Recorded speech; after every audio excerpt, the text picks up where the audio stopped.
Midnight in the Bear, based on a true story. Some details have been adjusted for the sake of those involved. I live up in the mountains, the kind of place where the night feels alive. It breathes, it listens, it remembers. Out here, the stars hang low and the wind cuts through the trees like it's carrying secrets. That night, I didn't wake gently. I was torn awake. Sometime around 2:30 in the morning. We'd already had a rough night of sleep, restless and heavy. But then I heard it. A scream from the chicken coop. Now, chickens don't make noise in the middle of the night, not unless something's wrong.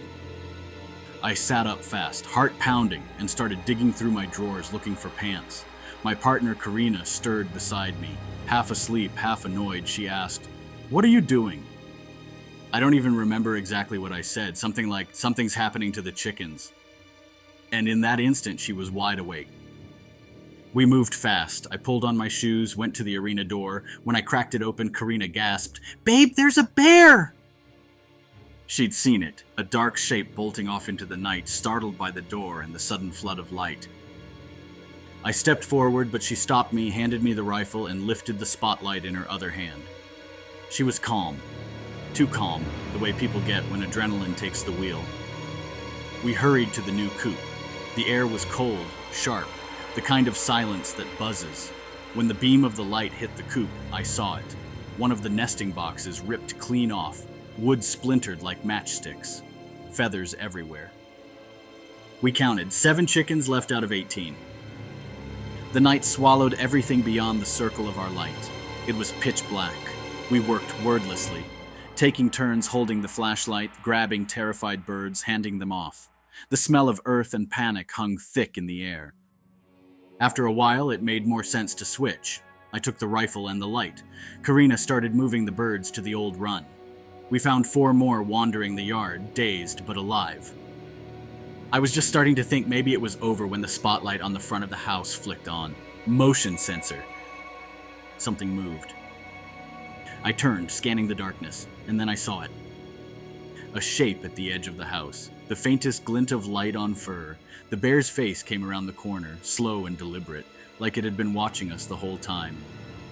"Run," I told her. She didn't question it, just turned and bolted. I followed, taking my eyes off the bear for half a second. She made it inside a few steps ahead of me. When I reached the door, I slammed it shut behind her and turned back toward the deck, the rifle still in my hands, the night pressing in close. There it was, coming around the backside of the house, slipping between trees, its massive body cutting through the shadows. When the light hit its eyes, it froze, just stared. Karina was behind me again, this time with 2 pistols in hand. She was loading them for me, calm but shaking, that quiet tremor you get after fear sets in. I kept my eyes on the bear. It hadn't run, it was waiting. I raised the rifle, a small one, not meant for something like this, and took aim. My mind went blank. My hands were steady. The world narrowed to the scope and the dark shape behind the tree. I squeezed the trigger. The shot cracked through the stillness, echoed down the mountain. I saw the bear jerk, hit in the face, right along the cheek. It let out a low, guttural yelp and crashed off into the forest. And then the silence came rushing back. For a moment, I couldn't move. My heart was hammering, but my mind was empty, and that strange calm after chaos. When the adrenaline drained, I started shaking. We went back to work. The last 3 birds still needed saving. The night dragged on, each minute stretching longer than it should have.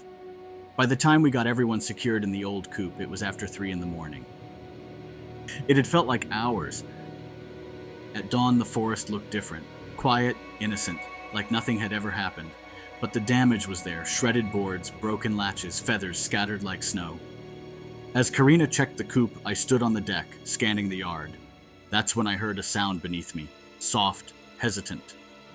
One of the chickens, alive, hiding under the deck. Later, after she left for work, I was still checking the property when I saw another bird wandering near the tree line. After a long chase, I managed to coax it back. We'd saved 13. That evening, just before dark, another one turned up, my favorite from the new flock, wandering near a neighbor's place. I called her name and she came running, wings half open, trusting. 14 saved, 4 lost. It doesn't sound like much, but it leaves a mark. Since that night, neither of us sleeps quite as soundly.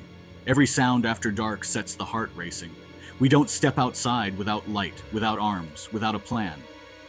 We've rebuilt stronger, reinforced the coop, set motion lights and alarms. But every so often, when the wind moves just right, I swear I can hear it again. The soft crunch of footsteps in the dark. The bear is still out there, and we'll be ready when it returns.